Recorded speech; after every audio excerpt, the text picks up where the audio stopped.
Hey, this is J Bat, and today I'm doing a review for Batman Legends of the Dark Knight issue 44, and this is released in April of 1993. Now, this is the first of a two-part tale called Turf, and this is Turf Part 1. And the storyline for this issue or this story is about like racism and its effect on society, and like the corruption of the police force, and stuff like that. But this first issue, it opens with Batman saving a black male victim from a drive-by shooting from a gang known as the Brotherhood of the White Knight. And the Brotherhood of the White Knight gangs, they are known for targeting and killing blacks randomly in drive-by shootings. And the victim that they tried to kill this time was known as Eric Wood, but Batman manages to save his life at the last minute.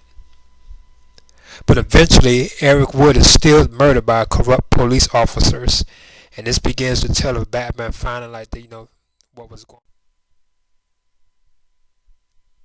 on. Batman finds out about Wood's death from Commissioner Gordon and pursues the criminals responsible for his death. And it also turns out that a talk show host known as Merkling decides to do a show about the Eric Wood murder.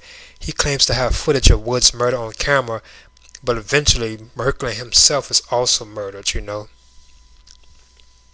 So as Batman put the pieces together, it turns out that Eric Wood was a former Black Panther who spent 5 years in prison, and after finding God in prison, he took his ministry to the streets preaching against gangs to convert them into success.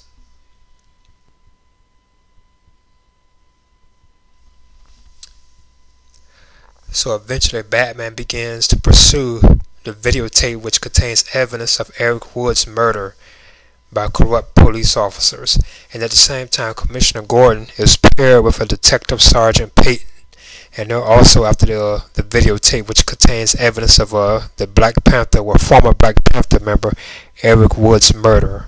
So that's where the tale actually eventually goes to at that point, with Batman trying to find the evidence and Commissioner Gordon as well. And I thought this was a pretty good story, I thought it was fun,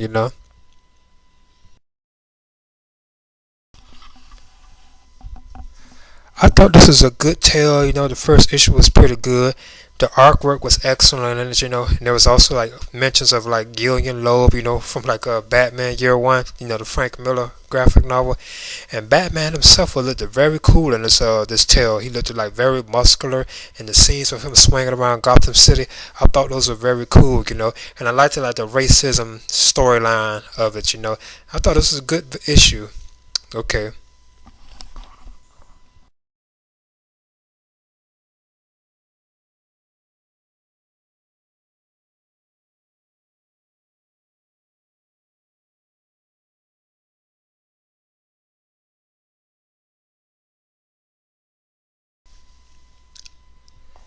Hey, this is J Bat, and this is my review for Batman Legends of the Dark Knight issue 45, and it was released in May of 1993, and this concludes the Turf tale, with this being called Turf Part 2.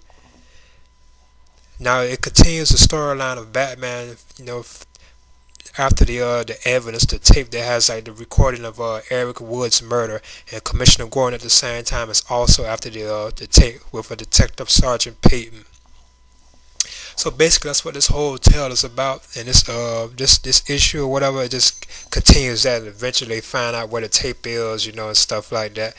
Now, I didn't think it was as good as the first issue. I thought it was okay, but it was still good though. And the artwork again was very, very well done, Like Batman himself, he looks very cool, and like I said before, it has some awesome moments with Batman fighting criminals and stuff like that, which I thought was pretty cool. And the look of him, it was awesome in this issue, And I thought this was a good read.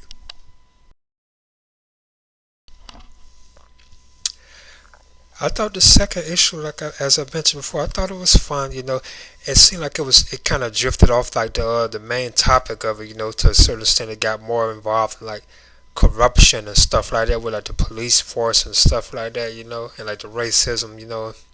it kind of drifted away from like the main topic at times. It seemed like that to me, But I thought it was still good, It just wasn't as good as a Turf Part One, but it was still a good issue. I would recommend reading both of these, both of these tales, of the Turf storyline.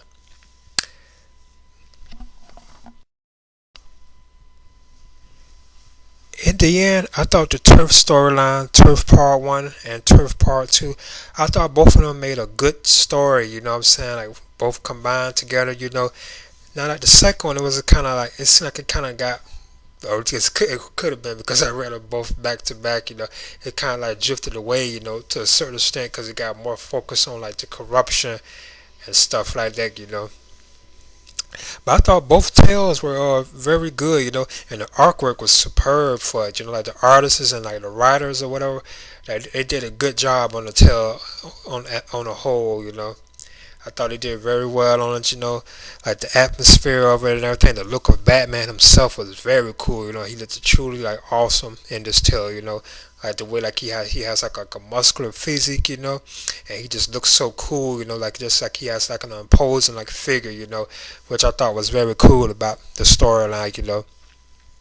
I thought he did a good job on him too, and they had like nice little references to stuff, from like Gillian Lowe from Batman Year One and stuff. And I thought this was a good tale, and this is J Bat, or